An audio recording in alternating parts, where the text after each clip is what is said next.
Here we are. I think I got my carrier bearing figured out. So let's go over and take a look and see what I did. So, as you can see, it's mounted to the 205. Of course, there is not a output cover on it, but that's okay. Right there, that's got a 9-degree downslope, almost 10. Goes with a busted knuckle carrier bearing right there. Have a bracket just tacked up, coming off the frame. Then I bolt in right there. I had to trim away all this excess material that was in here for this side. I'm gonna have to rebuild all this, but that's okay. This is in here, then it goes down, shoots down there to the front axle. Some of the things I forgot about this carrier bearing that makes it unique, because this is actually pressed into there, then that yoke is pressed over the splines.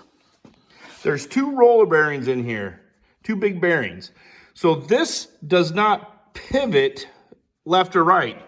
So I have to have whatever this angle is, this plate that I have it mounted on, that plate also has to be at the same angle as the drive line.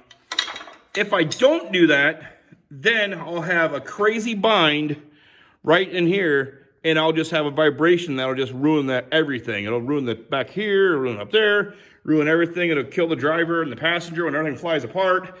All bad. And this carrier bearing also is isolated underneath the pillow block with rubber or polyurethane on the top and bottom. So that'll help it flex just a little bit. This is setting at approximately ride height. So a 15-degree angle, which isn't much, because over here, this is setting at about 10 degrees up. So I'm only really got about a 5-degree driveline angle at ride at height.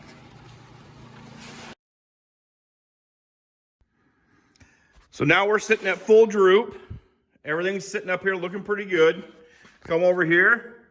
We're sitting at 26, but again, the pinion's pointed up about 10 degrees. So to take 10 away from 26, I have about 16 degrees on my U-joint. And I'm running a 1410 U-joint, so that's not that bad.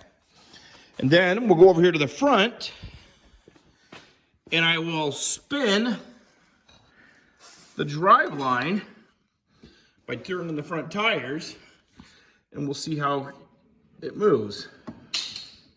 Looks like it's moving, no binding, no issues. That should work pretty good. I have to get the drive shaft as close to balanced as possible to fix the run out. So right now, this is where we are. Watch that. It's about 9 thousandths maybe. That's the best it's been so far. Time to keep tweaking on it. I might put a tack on it and just see what I can come up with.